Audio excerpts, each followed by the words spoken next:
Okay, everybody should be muted. So just as an introduction, I work at the University of Utah. In particular, I work at the University of Utah seismograph stations, and we are in charge of monitoring Utah and Yellowstone for seismic activity. So the last few weeks have been pretty busy, although it's slowed down quite a bit in this last week. Hopefully I'll show you that. And you know, my real motivation for this was just to give you guys some information on what happened, what may happen in the future, and then talk about earthquake preparedness. And maybe we can talk about, you know, there was a rumor going on right after the earthquake that there was an even bigger one coming, and talk about truth versus fiction as far as earthquakes. So I have a little presentation. I'm going to share my screen with everybody, and we're going to go through that. And for those of you who just joined, everybody's on mute. If you have a question, please type it into the chat window, and we'll try to get to those when I'm done.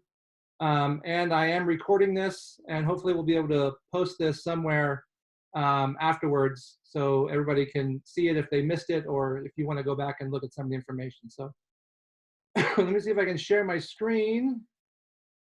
Let's see here, share.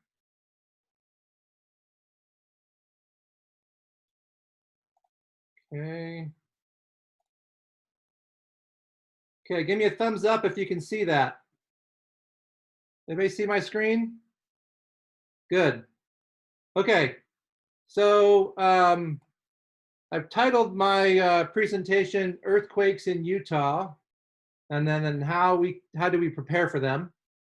I like this little video. This is a security camera at the Natural History Museum, watching this dinosaur rock back and forth during the earthquake. I just wanted to show that somewhere, so I put it on the title slide. Okay, little known fact. Seismic monitoring in Utah was pretty much started by James E. Talmage, who was an apostle.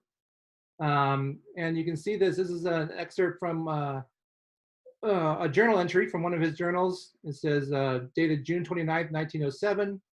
Laboratory work since last entry. This day has been announced as a day open for demonstration of seismographic apparatus at the University of Utah. I have labored long and arduously to have an earthquake recorder installed at the University of Utah. For 5 biennial periods past, I have persistently recommended such installation. So he is one of the founders of the University of Utah seismograph stations. And he was a great scientist. There's some really good information if you look up James E. Talmage. So just a kind of a nice little tidbit of information. Okay, so the earthquake. It's been 3 weeks, which seems like I can't believe it's been 3 weeks already since we had this earthquake. But the earthquake was a magnitude 5.7. Excuse me. It happened on March 18th, 2020. At a little after 7:09 a.m. local time. And this figure I'm showing right here is what we call a shake map. This shows you how intense the shaking was in the area. Hopefully you can see my mouse spinning around. I'll point out some things like that. And you can see the warmer colors are the stronger shaking. And we got up to what we call strong shaking, this VI. That was pretty much the highest that we saw from this earthquake, and it was pretty much confined to the Salt Lake Valley here. The farther away you get, the smaller the shaking was, although it was definitely felt. This data comes from actual recording seismometers. You can see these little triangles on here. These are the instruments we use to record how strong the ground shaking was. But interesting thing, if you go to the next, if we show the next slide, this is the USGS Did You Feel It report. And maybe some of you did this, but if you feel an earthquake, you can go onto the USGS website here that I show down here in the bottom right corner, Did You Feel It? and you can report what you felt. They have a little questionnaire that you fill out, and it'll turn the experience that you talk about in the questionnaire to how strong of ground shaking you felt. And you can see here for our earthquake, there's over 38,000 felt reports for that earthquake. It was felt in 7 different states: Utah, Idaho, Nevada, Arizona, Colorado, Montana, New Mexico. And this is mapped out by zip code. So if you put in your felt report and you're in a certain zip code, the whole zip code gets colored in. But you can see again, the strongest ground shaking is here right by the earthquake, and it gets smaller and smaller the farther away you get. This is where they color code it based on your geolocation. So they use your the computer or the phone that you're using to enter this information, and they locate you not by zip code, by one of these little squares based on where you're at when you fill it out. But you can see pretty much the same information here. Stronger ground shaking, again, the largest we see is this VI, strong ground shaking here in the Salt Lake Valley, closer to the earthquake, and then getting less and less as you move away. Now, this is a product that the USGS puts out. They call this Pager, and this comes out automatically after an earthquake happens. And this is where they estimate losses, both in lives and economic losses based on this earthquake. And you can see here, based on their pager and the data that came in from the instrumentation, over 400,000 people were exposed to strong or very strong ground shaking, these two right here. And you can see here, they estimated 0 to 1 fatalities. There was 0. They estimate a 33% chance of having anywhere from $10 to $100 million in economic losses from this earthquake. And you can see some of the different cities: 27,000 people in Magna exposed to this level of shaking, VII, and then so on and so forth. Salt Lake City, 186,000 people exposed to level V, which is moderate shaking, which is probably what we felt up here in our neighborhood. We felt anywhere from Roman numeral 4 to Roman numeral 5, light to moderate shaking up here. This is interesting. This is there's a lot of these videos out there now. This is somebody's security camera. This is out in Magna, looking back towards the Salt Lake Valley here. You can see in the background. And you'll notice when the earthquake happens, because it'll all shake, but I want you to notice the city in the background after the earthquake starts. So I'll play this. Hopefully this works. Hopefully you'll be able to see this. You can see the swings shaking here, moving in the wind. Here's the earthquake. Now look at the background here. Start to see these flashes in the city. These are transformers blowing up as the shaking moved throughout the valley. And as many of you know, there were quite a bit of power loss throughout the valley from this earthquake. But you can see the transformers blowing up as the ground shakes around them. Okay, so this is the latest map that we've put out. This is showing all the earthquakes that we've located so far in this sequence. This is through 11 a.m. This morning. Total earthquakes, just under 1,000 that we've located so far.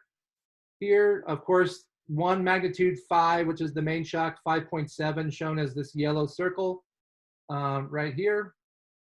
We've had 4 in the magnitude 4 range, 34 in the magnitude 3 range, 128 magnitude 2s, and the rest of them are magnitude 1s and less. You can see here, there's the main cluster here, right by the main shock of the earthquake near Magna. And then we've had this little cluster here by the airport, just south of the airport.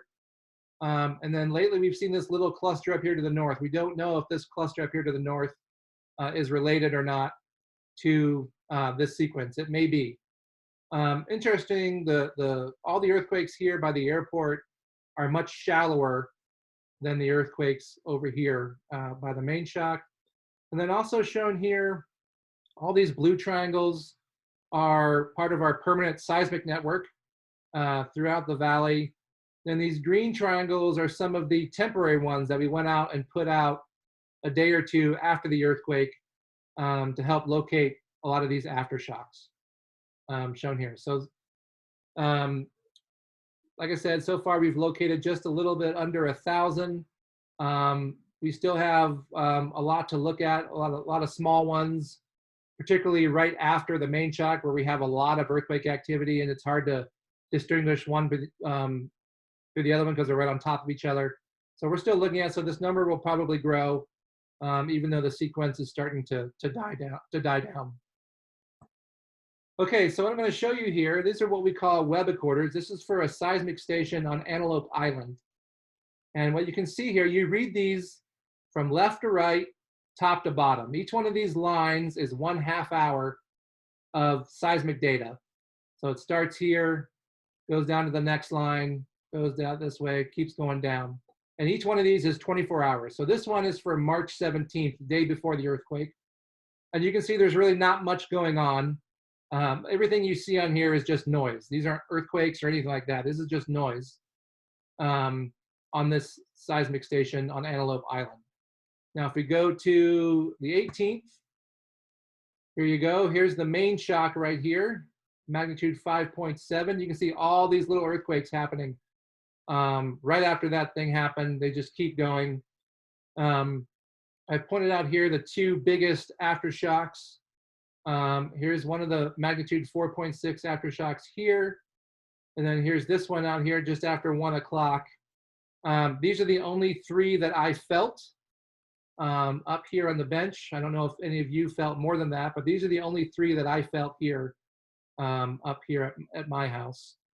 I know some people who live downtown and they said they've probably felt anywhere from 40 to 50 of these earthquakes since it's happened, but I only felt these three up here. But you can see all these earthquakes happening, and I'm going to take you through the entire 3 weeks since the earthquake.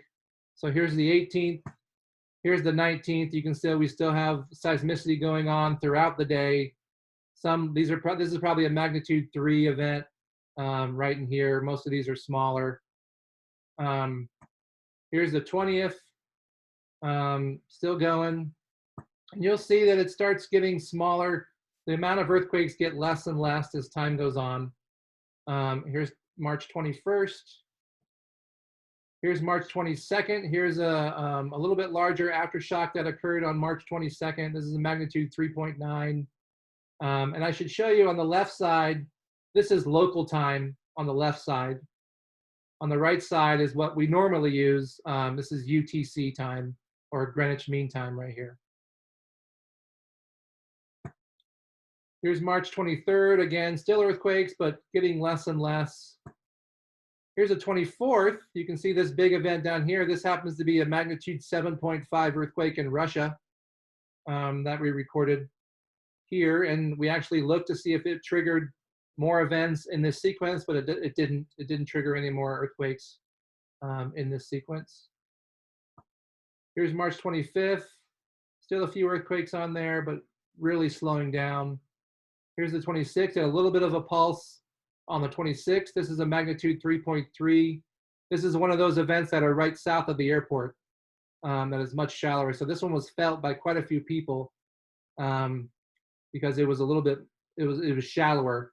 So more people felt it. Here's the 27th, March 28th. 29th, getting fewer and fewer earthquakes each day. Here's March 30th. March 31st, this is the Idaho earthquake, magnitude 6.5, up near Stanley, Idaho. Again, we looked to see if this one would trigger increased activity in this magna sequence, but it didn't look like it did. We'll look into that a little bit more in depth, but it didn't look like it did. Okay, here's April 1st, April 2nd, April 3rd, 4th, the 5th.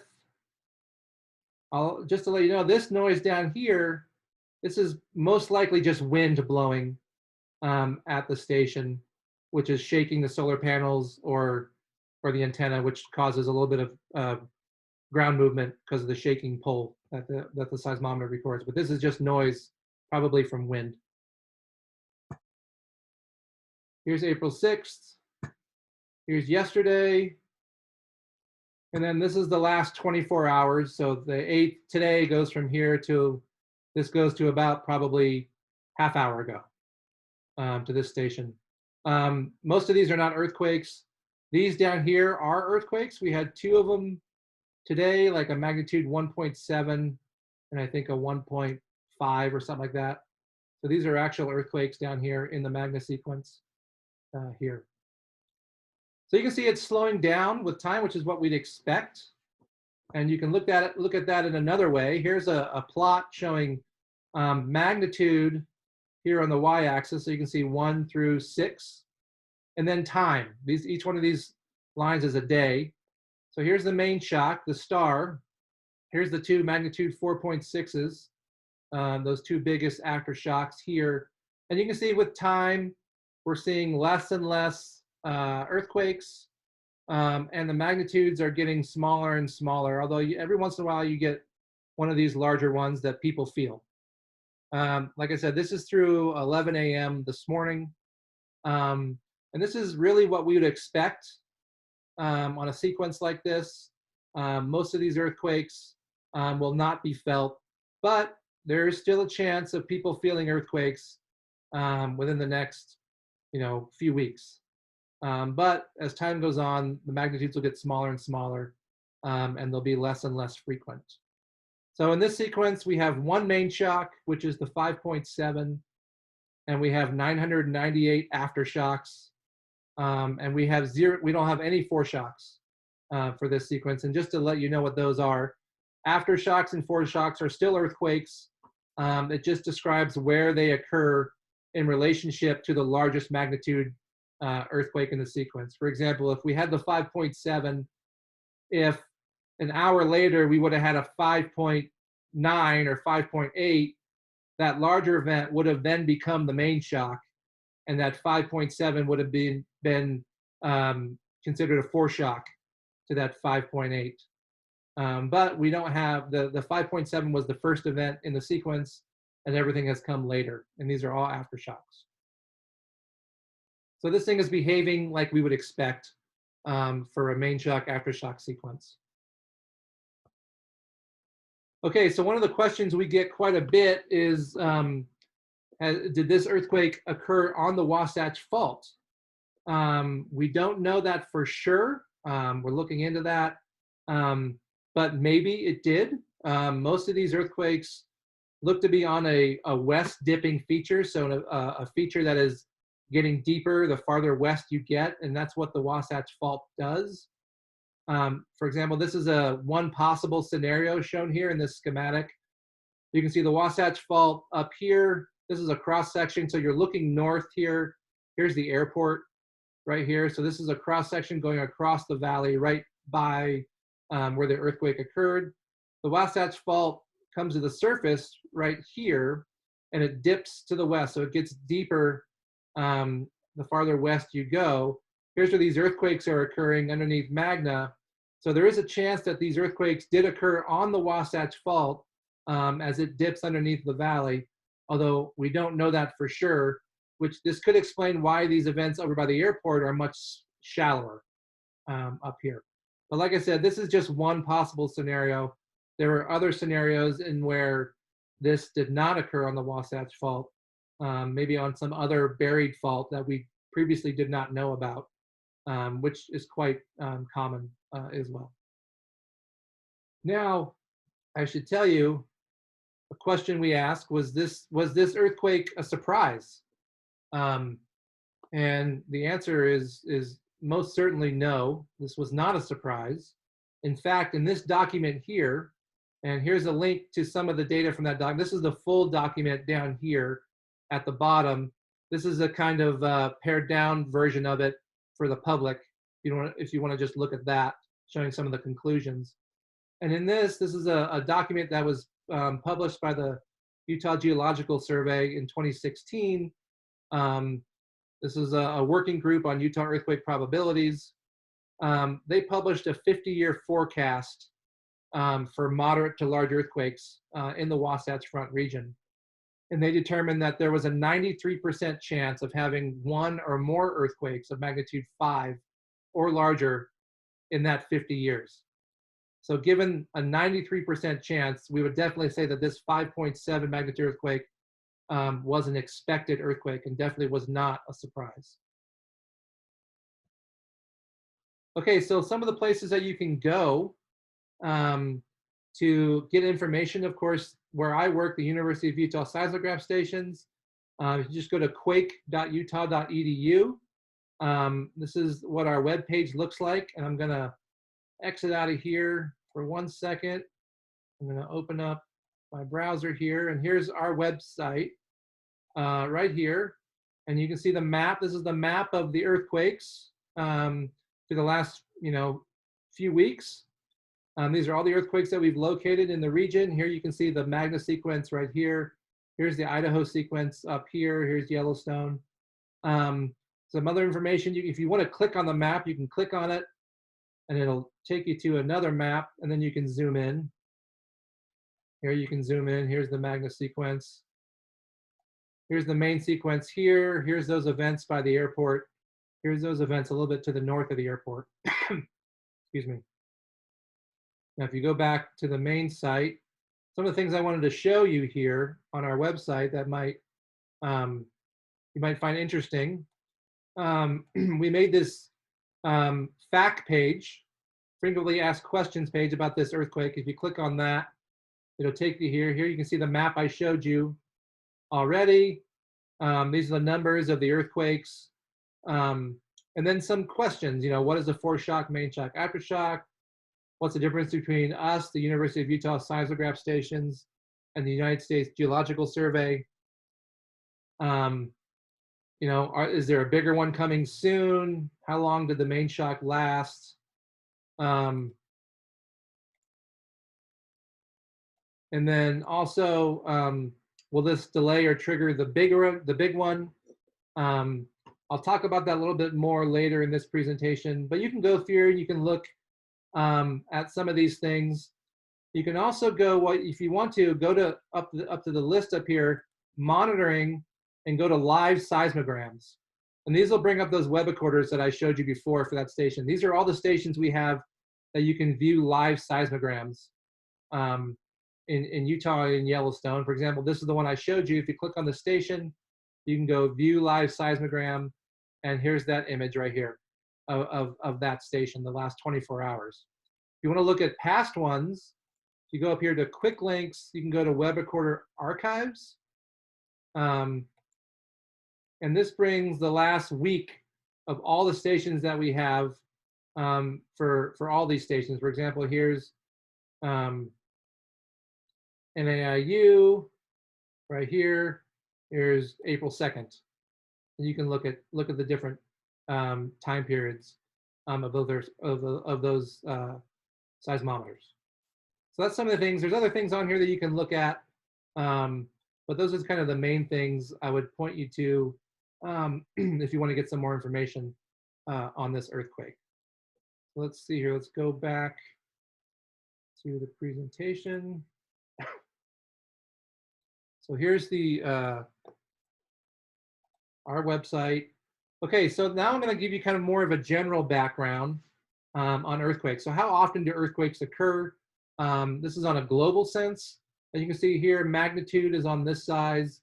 Equivalent energy release is over here for each earthquake. And then this kind of gives you an equivalent amount of energy for different things that aren't earthquakes. These are all earthquakes here. These are things that aren't earthquakes. For example, we expect over about a million magnitude 2 events each year throughout the globe. 100,000 magnitude 3s, 10,000 magnitude 4s, 1,500 magnitude 5s, so on and so forth. The largest earthquake ever recorded on Earth was in 1960 in Chile, magnitude 9.5. That's the largest earthquake we've ever recorded on Earth, and they can't get much bigger than that. It was about as big as they can get. You can see here some of the things that are about the same size as these magnitude events. For example, our magnitude 5.7 is a little bit smaller than the atomic bomb dropped on Hiroshima, but larger than what your average tornado is throughout the globe. That just gives you a general idea of how many earthquakes of each magnitude, for example, 5s that we just had. We expect about 1,500 of those each year somewhere on the Earth. This is a seismic hazard map showing for the United States. Basically on this map, red and brown are bad. The cooler colors are good. You can see here's us along the Wasatch Front. Right here, we have this strip of red, which is relatively high seismic hazard along the Wasatch Fault. And then you can see what we are compared to, for example, Southern California, where they have higher hazards along the Pacific Northwest. But we do have some of the highest hazards in the US. Why is that? Because we live in this area called the Intermountain Seismic Belt. It's this area of active seismicity that extends from southwestern Utah, extends up here along the Wasatch Front, up into southeast Idaho, through the Tetons, Yellowstone, wraps around Yellowstone into Montana and Idaho, and then more diffusely up into Montana, up to the Canadian border. And this is an area where we have active seismicity. All these red dots are earthquakes. And the reason why they're here is because this is a major geologic boundary. We live on the eastern boundary of what's called the Basin and Range. And everything to our west, up until you get to the Sierra Nevada mountains, is what's called the Basin and Range. And this is an area that's actively extending. It's being stretched from east to west. And as it's being stretched, the crust breaks and you form these north-south mountain ranges. And then each one of these mountain ranges is bounded by a fault. The largest fault in the Basin and Range is the Wasatch Fault that we live on here on the eastern boundary of the Basin and Range. And like I said, it's accommodating east-west extension. That's why we have these this active seismicity here in Utah along this north-south line. Again, here's zoomed into Utah. Again, here's the Intermountain Seismic Belt. This is the Wasatch Fault shown in dark black coming up here. And then this is showing recorded seismicity from when we've had seismometers from 1962. This is a little bit old through a few years ago, but it wouldn't look much different if you added the last 3 years. Anything that's these big stars, most of these were prior to us having seismometers here in Utah. And these are compiled from felt reports, people that have written down their experiences of feeling these earthquakes. And we've estimated the size of these earthquakes. So you can see here, these yellow stars are greater than 5.5. So we should add another one here in the Salt Lake Valley that we just had. But the only earthquake we've had here in Utah since people have been here that has been big enough to actually rupture the ground was this 1934 event in Hansel Valley up here north of the lake. It was magnitude 6 or 6.1 or something like that. So that's the largest earthquake, or the only earthquake we've had since people have been here that has actually caused the ground to actually rupture due to the fault. This one that we had, 5.7, did not. This is our seismic network that we have in the region. Each one of these triangles or other things are our seismometer that's recording ground movement and coming into the University of Utah in real time. And we're using that to identify and locate earthquakes as they happen. There's over 300 seismometers on this map.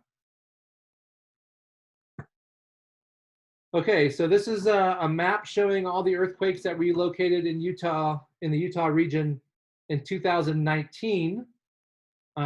Usually when I give a talk, I ask people to blurt out what their guess is, how many earthquakes are on this map, but since everybody's muted, we're not gonna do that. So just think to yourself how many you think are on this map during the year 2019. The answer is 2,324. That's how many earthquakes we located in Utah during calendar year 2019.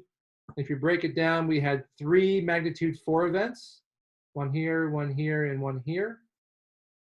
We had 16 magnitude 3 earthquakes, 278 magnitude 2 events, a little over 1,500 magnitude 1 earthquakes, 408 magnitude 0 earthquakes, and 87 earthquakes that have magnitudes of less than 0, or the earthquake was too small for us to determine its magnitude. So it probably was really, really small.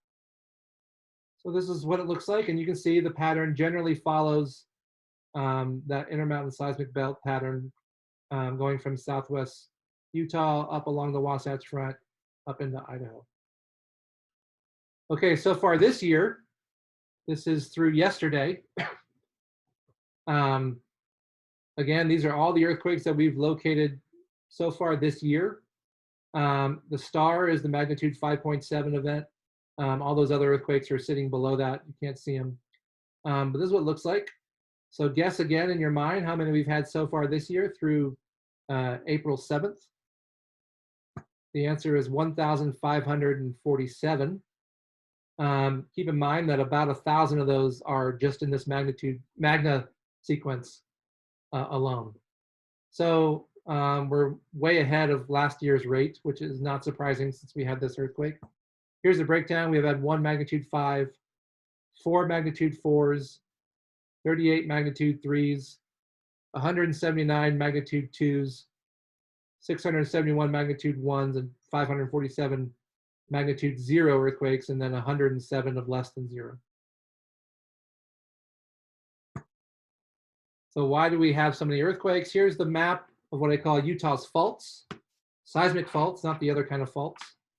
The Wasatch Fault is shown in red here, and the smaller faults throughout Utah are shown in gray or light black here. So we can say we have faults all over Utah. These pictures here in the upper right, this is the Wasatch Fault cutting through the Salt Lake Valley here. Just for reference, this is 3900 South here and Highland Drive coming through here. So this big hill here, this is the Wasatch Fault as it cuts right through Salt Lake City here. This bottom right photo, this is looking at the mouth of Little Cottonwood Canyon. And you can see the fault cutting across here up over these ridge lines up here. And this fault is produced by multiple magnitude 7+ earthquakes that has happened in the last 10 to 15,000 years. Now the Wasatch Fault extends from central Utah up into southern Idaho. But the main part of it, we call these, it has 10 different segments, but these 5 central segments of the Wasatch Fault extends from Brigham City, the northern segment called the Brigham City segment.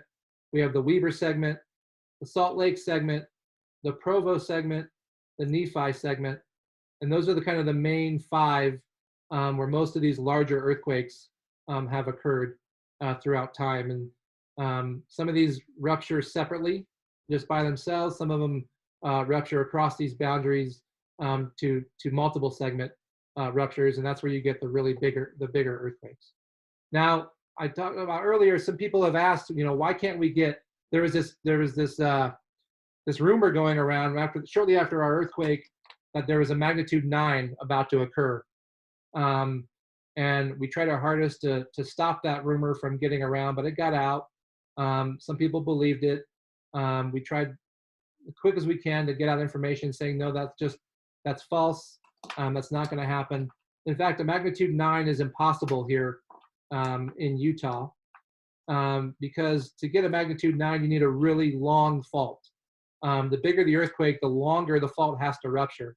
And the biggest fault we have here in Utah is the Wasatch Fault, and it is only capable of producing earthquakes of anywhere from magnitude 7 to 7.6. That's pretty much the largest earthquake we could see here in Utah, is around a 7.6. The faults just aren't big enough to produce these really big major faults like magnitude 9s and magnitude 8s. Okay, so how often do we get earthquakes here in Utah? This column here is on all along the Wasatch Front. This column here is all of Utah. So magnitude 3s, we expect about 3 per year on the Wasatch Front, about 8 per year in all of Utah. Magnitude 5 is what we just had. We expect 1 every 10 years along the Wasatch Fault, 1 every 5 years in all of Utah. So again, this was not an unexpected earthquake. Magnitude 6, greater than magnitude 6, 1 every 50 years or 1 every 30 years in all of Utah. So this is kind of what we'd expect given what has happened in the past. So how do we figure that out? This is another map of the Wasatch Fault. And what the geologists do, they go out and they dig trenches across the fault. And they look at the soil horizon across the fault. And anytime the fault is big enough to rupture a big earthquake, it ruptures the surface. And you can see that buried in the soil horizons as you get deeper. And they can map those and date those. And each one of these segments, you can see this is earthquakes occurring on these segments. So time here, this is years ago. So 0 would be the present, 10,000 years ago here. And you can see on some of these different segments, the Salt Lake segment, they've been able to find 6 earthquakes going back 10,000 years ago. Some of the other ones, for example, the Nephi segment, they've only found 3. Brigham City segment, they've found 6.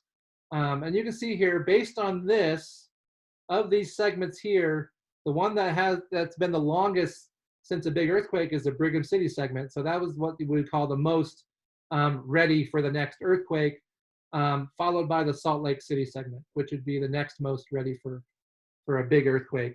On average, the Salt Lake City segment averages a big earthquake around every 1,200 years. It's been roughly that much time since the last big event. This is a animation showing what ground shaking would look like on a big earthquake on the Wasatch Fault. This is an earthquake that's going to start down here in the southern part of the valley, and you're going to see these strong ground shaking moving from south to north. Anywhere you see really deep blues and reds, that's strong ground shaking. You can see as this moves forward, this is what a seismometer would look like recording this as it moves forward, as it moves to the north. And typically the valley amplifies the ground shaking, and you see less shaking up here on the solid bedrock of the mountains. This earthquake, this is just one event starting in the south and rupturing north. It could be the opposite. If it was the opposite, then the strongest ground shaking would probably be felt in the southern part of the valley as that gets amplified as it moves through the valley. This is this document that you can look at. This is the scenario of a magnitude 7 event on the Salt Lake City segment, and I'm going to show you some numbers here from that. This is what we'd expect from a magnitude 7 earthquake on the Salt Lake City segment. Casualties, for fatalities, we'd expect anywhere from 2,000 to 2,500 fatalities. Life-threatening injuries, anywhere from 7,400 to about 9,300. Displaced households, around 84,000 displaced households. People needing temporary shelter, around 53,000 people needing shelter. Total economic loss of over $33 billion. As far as building damage, slight damage, number of buildings, 125,000. Moderate 78,000, extensive 48,000, complete destruction over 55,000. So you can see any of these last 2 categories, you would not be allowed back into your house if it was deemed to be extensive or complete. So that would probably be a total loss for these. 15 out of 32 hospitals would be impaired due to damage. Now, this is the thing that you really should pay attention to here. Households without potable water, and then households without electricity. So this is, as time goes on, one day after the earthquake, we'd expect over 483,000 households without potable water and 444,000 households without electricity. Okay, 3 days after the earthquake, the number without water drops to about 466,000. The number without electricity drops to about 251,000. A week after the earthquake, we still have around 443,000 houses without potable water and about 106,000 houses without electricity. A month after the earthquake, there's still about 363,000 houses without potable water, and we're down to 27,000 houses without electricity. And even if you extend this out to 3 months after the earthquake, we still have about 333,000 houses without water and only 800 houses without electricity. So if you could take one thing from this, water would be the thing. Store water. If you can't store water, then get a filter so you can filter water. So you could get water to drink and to cook and to bathe, whatever. That's the big thing right here is water. As far as bridges, about a third of the bridges would be impaired after the earthquake. 21 million tons of debris generated, over 821,000 truckloads, and that debris has to go somewhere. So the bottom line is most people are not prepared for a major earthquake. Of course, after this earthquake we had, maybe people are more prepared than they were before that. But preparedness is key to surviving an earthquake, or not just surviving, but doing well after an earthquake. So what do you do if you feel an earthquake? A lot of people ask us that. Do you run out of the building? People ask us that. The answer to that is definitely no. Do you move to a doorway? People used to think that was what you did. The answer is no. What you do is drop, cover, and hold. You drop wherever you're at, drop to the ground, try to get covered by something, a table or something if you can, and hold on so you stay under that structure until the shaking stops. After the shaking stops, then you kind of can get out of the building or go find loved ones or kind of take inventory of your house. But do not try to run out of your house while the ground is still shaking. So why? Here's some videos from our 5.7. I think this is a hotel downtown. You can see here, we're gonna play this video. Here's these two people sitting here. This is what not to do. Here they see the earthquake. Here it starts shaking. They get up and they head towards outside. That's a no-no. Here's another one. This is at the ABC4 studios, the new studios. Once you pay attention to this, there's a guy sitting right here. There's also somebody sitting right here, and watch as it starts shaking here. Here you'll see earthquake should start here pretty soon. Here's the shaking. Tries to run away, but he's attached to his headphones, so he can't get out. And then they run out. They lost power here too, as you can see. This is somebody's camera in their apartment. This actually is one of those that 4.6 aftershock here. You can see here, they're talking on the phone to somebody. And then this 4.6 occurs. Directly. Oh, thank you again. Avery, come on. Get out, Avery. And they run outside. This is what most of these videos show. This is what you should do. This is somebody, you can see the lights shaking. This guy's on the ground.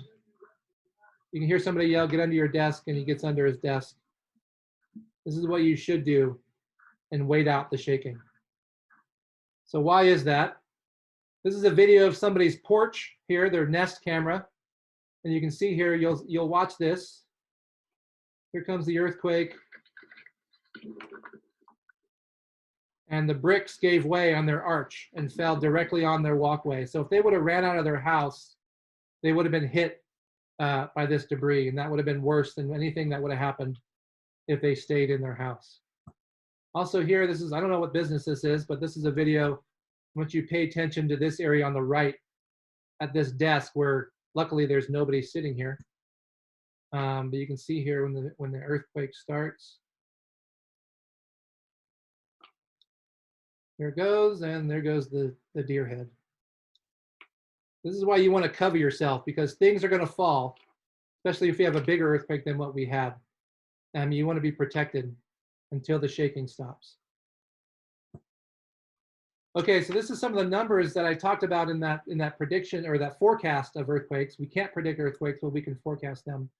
These are the numbers. The probability of having an earthquake of 6.75 or greater on the Salt Lake City segment in the next 50 years is about 6%. The probability of having a earthquake of greater than 6.75 anywhere on the Wasatch Fault in the next 50 years is about 18%. The probability of having an earthquake of 6.75 or larger anywhere on the Wasatch Front region, which is this map area here on the left, is about 43%. And the probability of having an earthquake of magnitude 6 or larger, not 6.75, but magnitude 6 in the Wasatch Front region in the next 50 years is 57%. So pretty much 1 in 2 chance that in the next 50 years, we're going to have an earthquake of this size. So you got to be prepared. They're going to happen. And the better you're prepared, the better you'll fare afterwards.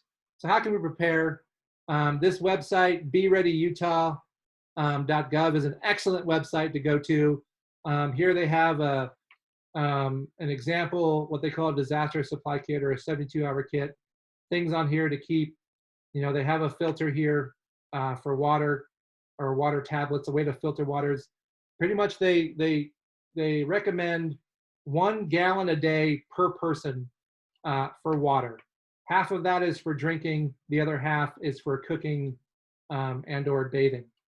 But if you're planning on storing water, they recommend 1 gallon per day per person. And if you have pets, even more. This document here is excellent. Putting down roots in earthquake country. This is specifically made for Utah. You can get it here at this at that Be Ready Utah website. It goes through the earthquake risk and hazard, and it goes through some different ways to mitigate that risk and to ways that you can prepare. So if you want to go on and download this, I would highly recommend it to get more information. The state of Utah made this website, earthquakes.utah.gov, and they have a lot of preparedness stuff on here. They have stuff about the magnaquake, and then just other stuff about earthquakes in general. We help them make this website. So the last thing I want to put in here is Utah is earthquake country. So the better we're prepared, the better we'll fare after the earthquake occurs. So that's pretty much all I have. Hopefully I didn't take too long. Hopefully you can stick around for some questions. I'm going to start with the chat. There's only a few questions there. I'll start with that. Again, if you want to ask a question verbally, just write it in the chat, and I'll try to unmute you, and you can ask your question. So from Bishop, he said, how would you assess our ability to predict earthquakes and its improvement over the years? Any new technologies emerging to help with this? We cannot predict earthquakes. It's kind of been the holy grail of seismology, is trying to predict earthquakes. At this point, we can't predict them at all. We can forecast them, like I showed you, based on what's happened in the past. But unfortunately, they don't put out any kind of precursory signal to show that they're coming. So we can't predict them at all. We do have the new thing that's kind of started. They're testing it on the Western US, which is called Earthquake Early Warning, or Shake Alert in the US. What that is, it uses instrumentation, it uses recording of earthquakes. When an earthquake happens, it sends out seismic waves throughout in all directions. The first wave that that arrives is called the P wave, and it is not the wave that causes damage, but it's the first one that gets to you. So if we can tell that that P wave has arrived and instantaneously know that this is a big earthquake, we know where it happened. The second wave that arrives is called the S wave or the shear wave and the surface waves, and these are the ones that cause damage, but they come up behind. So if we can know that a big earthquake had occurred based on those P waves, then you can send out alerts saying, okay, there's stronger shaking coming your way. And depending on how far away you are of the earthquake, you can get alerts to, up to seconds. And those can be used to automatically shut down gas lines or stop trains or open up fire station doors and that kind of stuff. Or, if you have a few seconds, that is enough time for you to get out of your house before the shaking gets there. That's where we're at. Spence says, is there any particular significance to the Antelope Island station versus other seismic stations? No, it's just the one I chose. It's relatively close to the earthquake, to the sequence, so it shows the earthquakes better. So that's the only reason why I chose that one. Somebody asked, why do animals sense earthquakes before humans? That's a great question. For some reason, animals are just more sensitive to ground shaking.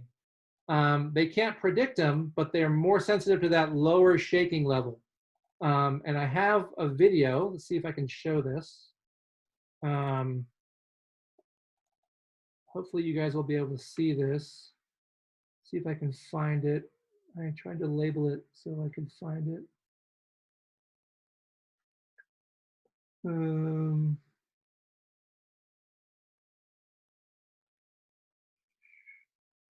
Label it dog something. Maybe I don't have it. But there's one of those examples. Where? Oh, here it is. Here it is. My wife helped me find it. This is a video. This is this dog laying on the couch. If I play this, you can see the dog sitting there. The earthquake's going to occur in the next minute or so. The dog's awake. You can see that it's starting to get kind of more aware. But then you can see, okay, there it sensed something, but there's no visible shaking. But it definitely knows something's up. And here comes the shaking. So for some reason, dogs are more sensitive to shaking. I don't know why myself. Maybe somebody would. But animals in general are more sensitive to sensing those first P wave arrivals than we are. Somebody asked, what do I think of the earthquake remodeling on the Salt Lake Temple? It's an excellent idea. A lot of these old buildings definitely should be retrofitted to withstand the ground shaking. And you can see there was some minor damage to the Salt Lake Temple from this magnitude 5.7, more than just the Angel Moroni, but there were some more cosmetic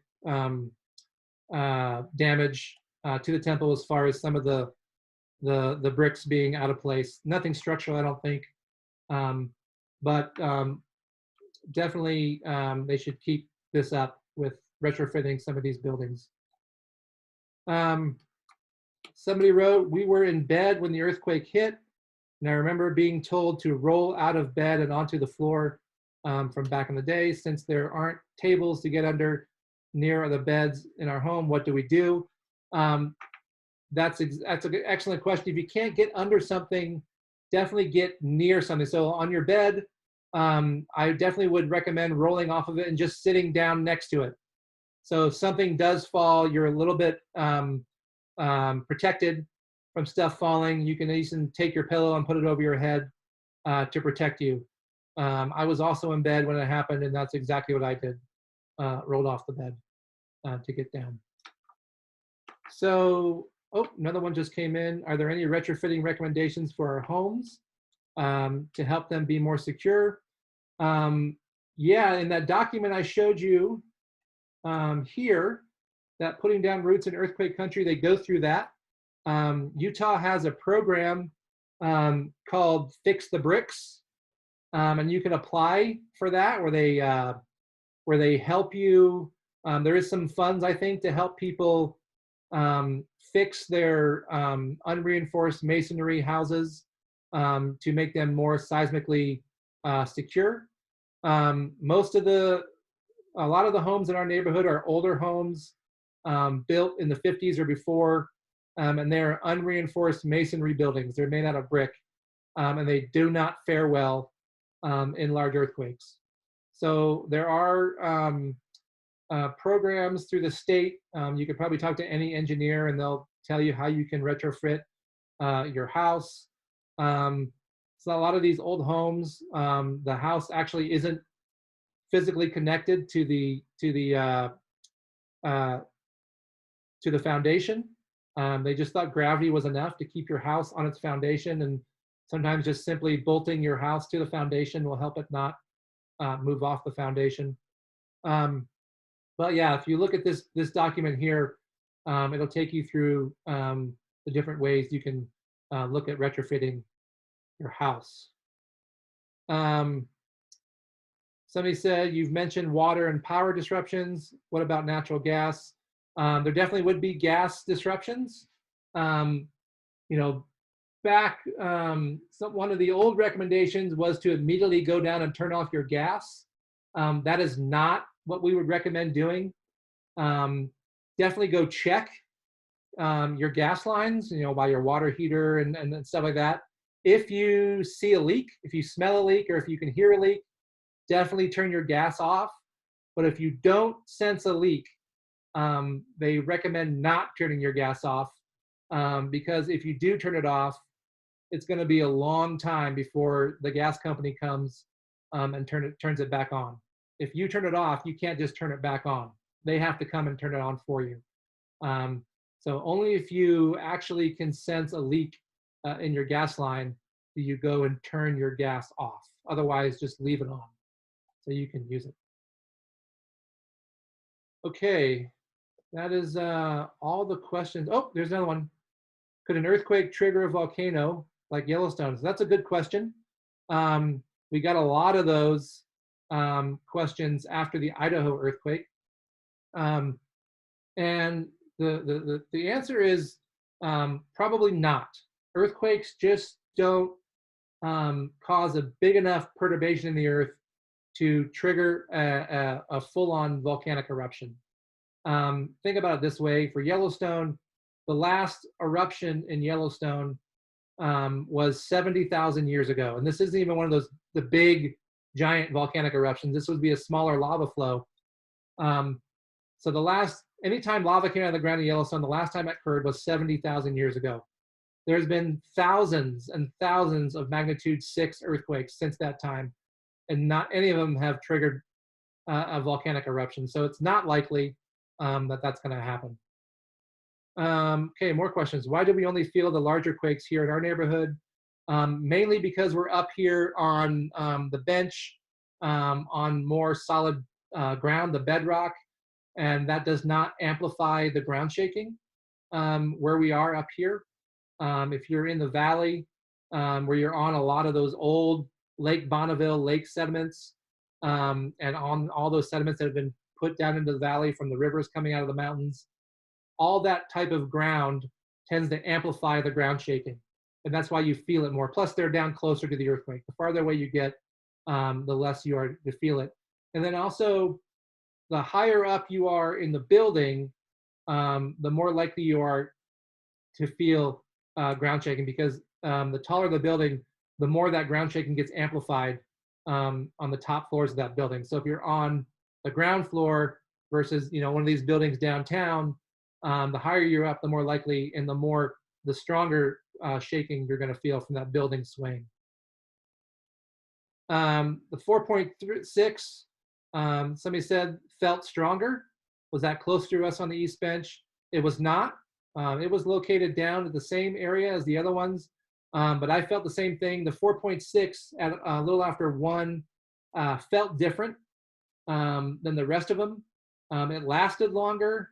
and it had more low frequency shaking, so the longer swaying, and it lasted longer on that.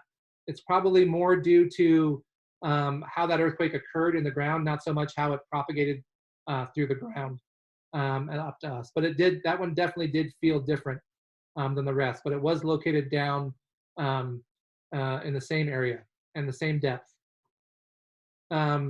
It says here, where is the line from the bedrock to the valley floor? I don't know exactly for sure where that is, but the closer the closer you get to the range front here, the shallower or the less sediment you're sitting on, and the closer you are to bedrock. The bedrock gets shallower and shallower as you get up towards the mountain front here.